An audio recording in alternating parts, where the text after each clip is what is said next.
The Unbreakable. The council chamber of the Galactic Union fell silent as the holographic display flickered to life. 7 species, each representing civilizations that had endured millennia among the stars, watched with expressions ranging from confusion to disgust. At the center of the projection stood a human, battered, bleeding, and impossibly alive. Commander Veldar of the Corvashi Dominion leaned forward, his chitinous exoskeleton clicking softly.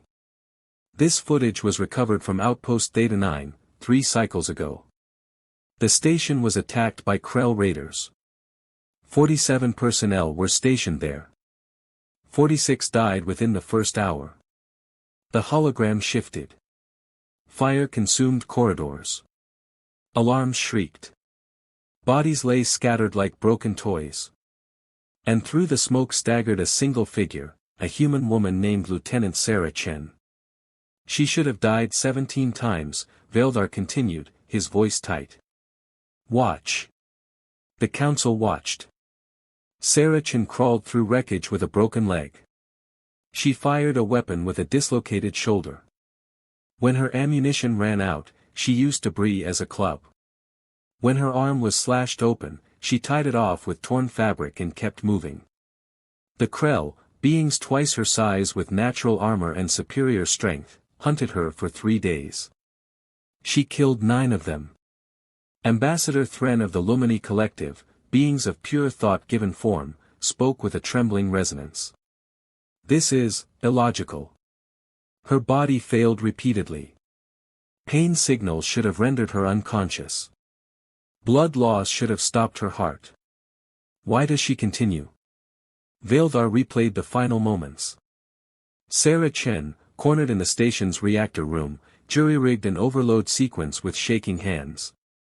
When the Krell broke through, she detonated it, taking the entire raiding party with her. The blast should have vaporized her instantly. Instead, rescue teams found her 4 days later, trapped beneath rubble, barely breathing, but alive. Because she refused to stop, said High Arbiter Zenoke, the Union's eldest member. His 3 eyes closed slowly. This is what we feared. The chamber erupted. The Seferian delegate hissed through his translator. Feared? This is a miracle. She survived impossible odds. No, Zenoke interrupted. This is a warning. He gestured, and the display changed. Historical records flooded the screen, humanity's entire existence compressed into data. Wars fought with primitive weapons. Plagues that should have ended their species. Natural disasters that would have broken any other civilization. And through it all, humans did not merely survive. They thrived. They fall, and they rise, Zenoke said quietly. They break, and they heal. They lose everything, and they rebuild. When we discovered them, we believed them fragile. Weak. Short-lived compared to our millennia. We were wrong. Veldar nodded grimly. Lieutenant Chen was questioned during recovery. When asked how she survived, she said something our translators struggled with. A human idiom. He paused. She said, I wasn't done yet. The Lumini ambassador pulsed with agitation. What does that mean? It means, said Counselor Drex of the Tarkonian sovereignty, that death itself must wait for human permission. A heavy silence followed. The species of the Union had witnessed war, had known sacrifice, but nothing in their collective memory compared to what humans called determination. It was not rage. It was not madness. It was something colder, more fundamental, a refusal woven into their very DNA. There is more, Veldar added. The Krell recorded their own footage.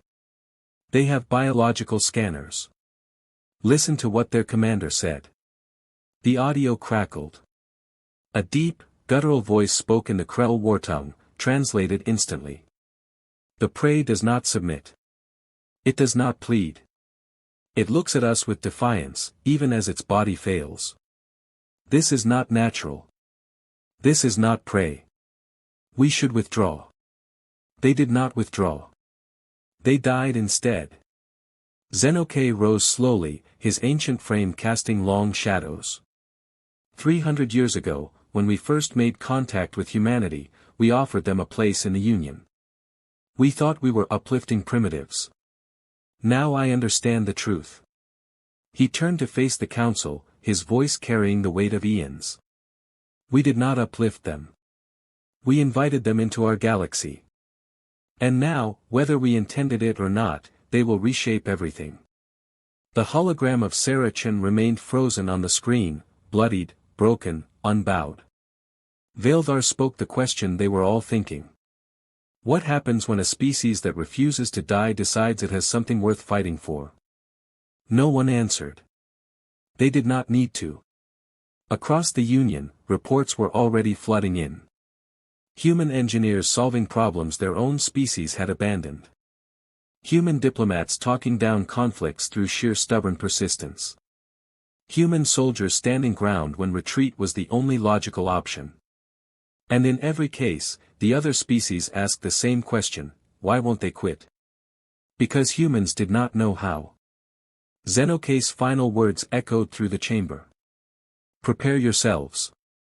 The galaxy has just learned what it means when humanity says no. The lesson. 6 months after the Theta 9 incident, the Galactic Union convened an emergency session. This time, the subject was not survival, it was education. Professor Enric Voss stood before the council, his gray hair disheveled, his eyes bright with exhaustion. He was a human xenoanthropologist, invited to explain what the Union called the human anomaly. Behind him, holographic charts displayed comparative data, species lifespans, pain thresholds, healing rates, psychological breaking points. Humanity ranked last in nearly everything. You asked me to explain why we don't quit, Voss began, his voice rough. The answer is uncomfortable.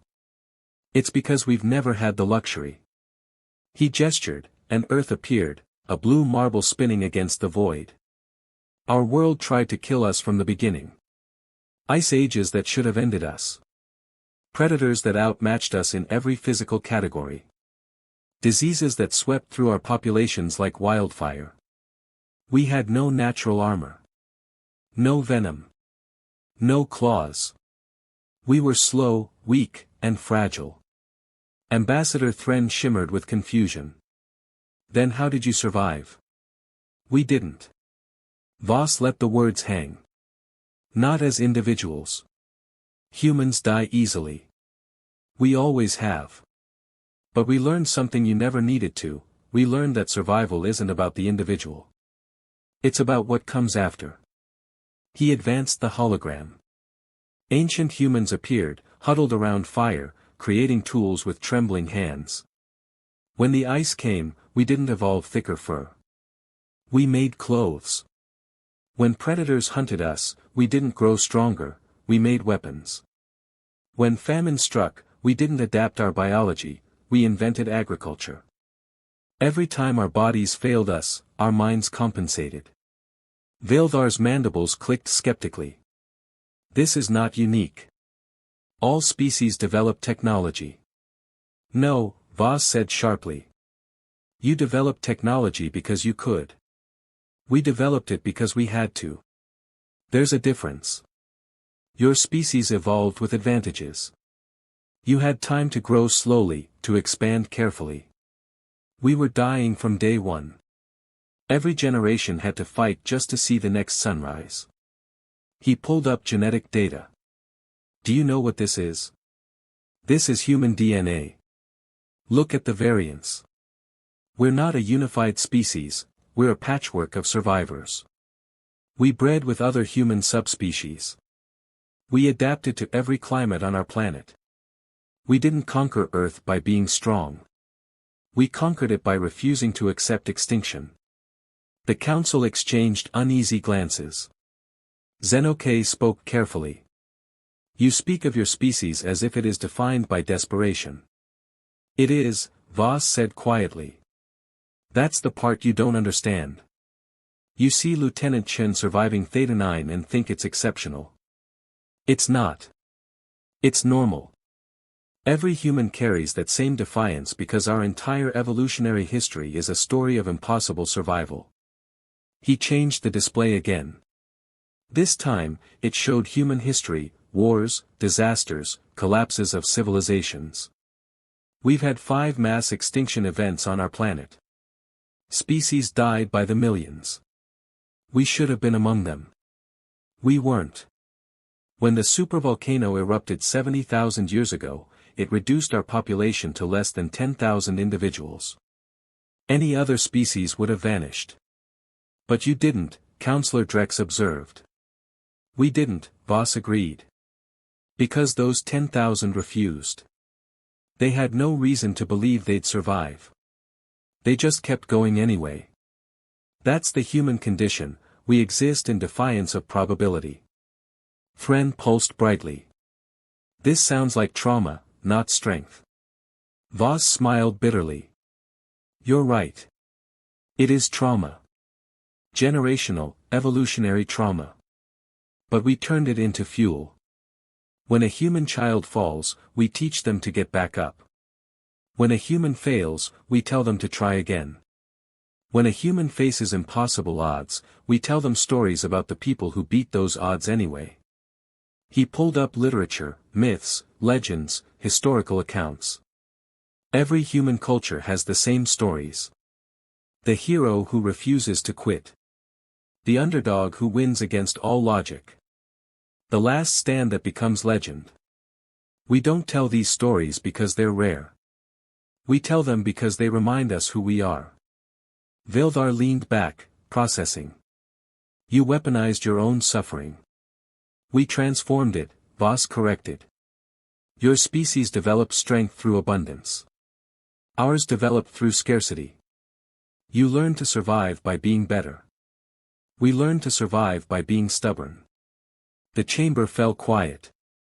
Zenoke finally spoke, his voice thoughtful. There is a concept in ancient Zenari philosophy, the unbroken chain. It states that true strength is not measured by what cannot be destroyed, but by what rebuilds after destruction. I did not understand it until now. Voss nodded slowly. Every human alive is part of that chain. We carry the legacy of every ancestor who survived when they shouldn't have. We're not special. We're not superior. We're just. He paused, searching for words. We're just really, really hard to kill. Counselor Drex spoke carefully. And what happens when something threatens what you love? The hologram shifted one final time, images of human families, communities, children playing under alien skies. Voss's expression hardened. Then you learn what Lieutenant Chen already showed you. We don't quit when we're dying. We certainly won't quit when we're protecting what matters. Vildar's exoskeleton clicked rapidly, a sign of deep concern among his people. You are warning us. No, Voss said quietly. I'm teaching you. There's a difference. Humanity didn't ask to be this way. We just are.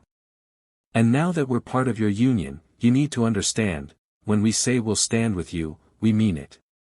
When we say we'll defend something, we'll die before we abandon it. Not because we're brave. Because we literally don't know how to quit. Fren's light flickered uncertainly. And if we become your enemy? Professor Voss met the ambassador's gaze steadily. Then I hope you're ready to win. Because we'll never stop trying. The silence that followed was absolute. The council had invited a teacher to explain humanity's stubbornness. Instead, they'd received a warning wrapped in a history lesson. Zenoke rose slowly. This session is adjourned. We have much to consider. As the council dispersed, Vildar approached Voss privately. Your presentation was effective. But tell me truthfully, are your people dangerous? Voss considered the question. Only if you give us a reason to be. Humanity's greatest strength is also our greatest weakness, we care too much. We love too fiercely. We protect too stubbornly. That's what makes us unbreakable. It's also what makes us terrifying. Vildar clicked softly. I understand now. You are not warriors by nature. No, boss agreed. We're survivors. But when survival means protecting others. He smiled sadly. That's when we become unstoppable. The promise. The Krell Armada emerged from hyperspace like a plague of iron and rage. 300 warships, each bristling with weapons that had razed entire planets. Their target, the colony world of New Haven, home to 20,000 humans and their first joint settlement with the Union Safarian people. The Krell had miscalculated. Admiral Marcus Reeves stood on the bridge of the UHNS Defiance, watching the enemy fleet spread across his tactical display like a stain. His crew was silent, their faces pale but determined. They were outnumbered 15-1. By every tactical analysis, they should retreat. Sir, his communications officer said quietly, the colonists are requesting evac protocols. Reeves' jaw tightened. Denied. We're not leaving. Admiral, the Safarians are offering to evacuate their people if we. I said we're not leaving. Reeves' voice cut like steel. Patch me through to the colony. All channels. The line opened. 20,000 voices fell silent, waiting. Reeve took a breath, thinking of his daughter down there, teaching Safarian children to play baseball. Thinking of the families who'd built homes under alien skies, who'd learned to trust again after Earth's long isolation. This is Admiral Reeve. I won't lie to you, the Krell are here, and they've brought everything they have. Command is telling me to pull back, to preserve the fleet. He paused. I'm telling Command to go to hell. A ripple of shock and something else, something fierce, spread through the broadcast. Humanity doesn't abandon family, Reeve continued, his voice steady. And you are family. Every single one of you. Human, Safarian, everyone who's made New Haven home. The Krell think we'll run because the odds are bad. They don't understand that bad odds are the only kind humans know how to fight. He looked at his crew, saw the same resolve in their eyes. We're going to buy you time. Every second we hold them is another shuttle that gets away, another life that survives. And when the reinforcements arrive, and they will arrive, the Krell are going to learn something important. His voice dropped, cold and absolute. You don't touch our people. The transmission ended. The Defiance and her 11 sister ships turned toward the Armada. In the colony below, Dr. Sarah Chen, recovered from Theta 9 and now New Haven's chief medical officer, watched the sky. Beside her stood Valsera, a Safarian educator whose scales shimmered with fear and awe. Your admiral is mad, Valsera whispered. 12 ships cannot stop 300. Sarah smiled grimly. You're right. They can't stop them. But they'll slow them down. That's what humans do, we buy time with blood when we have to. But why? You could evacuate. Preserve your military strength. Sarah turned to face her friend. Because if we run now, the Krell learn they can make us run. And once they learn that, they'll never stop hunting us. Better to teach them the opposite lesson. What lesson? That humanity protects its own. No matter the cost. In orbit, the battle began. The Defiance opened fire, her railguns tearing through Krell shields. The enemy responded with overwhelming force, but Reeve's ships danced through their formations like wolves among cattle, targeting engines and weapon systems with surgical precision. They weren't trying to win. They were trying to delay. One human ship fell. Then another. The Krell pressed forward, expecting collapse. Instead, the remaining ships fought harder, their tactics growing more aggressive, more reckless. A destroyer rammed a Krell dreadnought, its captain broadcasting a final message, New Haven stands. In the colony, evacuation shuttles launched, carrying children and elders first. The Safarians wept as they boarded, unable to comprehend the sacrifice. Humans loaded them with steady hands and encouraging words, hiding their own terror behind smiles. Go, Sarah told Velsera, pressing a data chip into her hand. These are our medical records, our history. If we don't make it, at least someone will remember we tried. Velsera's scales flushed with distress. You're staying. Someone has to coordinate triage for the wounded who can't be moved. Sarah's smile was sad. Besides, I'm good at surviving. Remember Theta 9? The Defiance took a direct hit, her hull breaching. Alarms screamed. Fire consumed entire decks. Admiral Reeve, bleeding from a dozen wounds, ordered the remaining crew to the escape pods. They refused. With respect, sir, his tactical officer said, we didn't come here to quit. Reeve laughed, a harsh, painful sound. Stubborn idiots. All of you. Learn from the best, sir. The Defiance's reactor was critical. Reeve made the call. He aimed his dying ship at the Krell flagship and engaged the last of his engines. The enemy tried to evade. They were too slow. The explosion lit up New Haven's sky like a second sun. That's when the reinforcements arrived. 60 Union warships dropped from hyperspace, Corvashi, Lumini, Tarkonian, even the normally neutral Zenari. And at their head, flying human colors, came the Earth Defense Fleet's 3rd battle group. Commander Vaildar's voice cut across all frequencies. The Union does not abandon its members. And we have learned from humanity, we do not quit. The tide turned. The Krell, shocked by the ferocity of the defense and the unexpected reinforcements, tried to retreat. The combined fleet pursued, driving them from Union space with devastating efficiency. When the battle ended, Sarah Chen stood in the ruins of New Haven's medical center, surrounded by the wounded, human and alien alike. Velsera found her there, scales glowing with gratitude.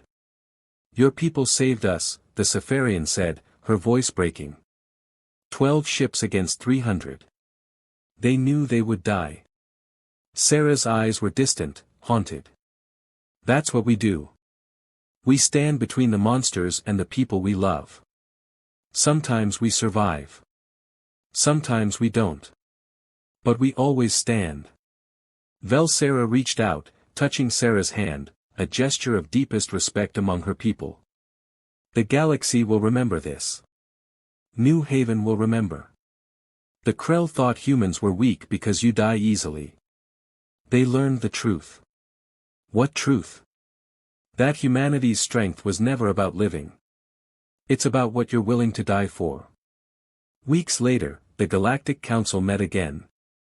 Zenoke stood before the memorial wall, where the names of the Defiance's crew were etched in stone. Beside human names were Sefarian ones, Corvashi ones, beings from a dozen species who'd learned humanity's most important lesson. We thought we were teaching them our ways, Zenoke said quietly to Vaildar. Instead, they taught us theirs. And what is that? The old Zenari smiled sadly. That the measure of a civilization is not how it thrives in peace, but what it protects in war. Humanity showed us something we'd forgotten, that some things are worth dying for. And once you accept that, you become very difficult to defeat. On New Haven, rebuilt and thriving, children played in streets named for heroes. Sarah Chen taught Sefarian and human students alike about medicine, about survival, about the unbreakable human spirit. And when her students asked why humans never quit, she told them about Admiral Reeve. About Lieutenant Chen from Theta 9. About every human who'd ever stood against impossible odds and said simply, not today. We're not special, she would tell them. We're just stubborn. And sometimes, that's enough. The galaxy had learned its lesson. Humanity wasn't the strongest species. They weren't the smartest, the longest lived, or the most advanced. But they were the ones who would never, ever quit. And in the cold mathematics of survival, that made all the difference.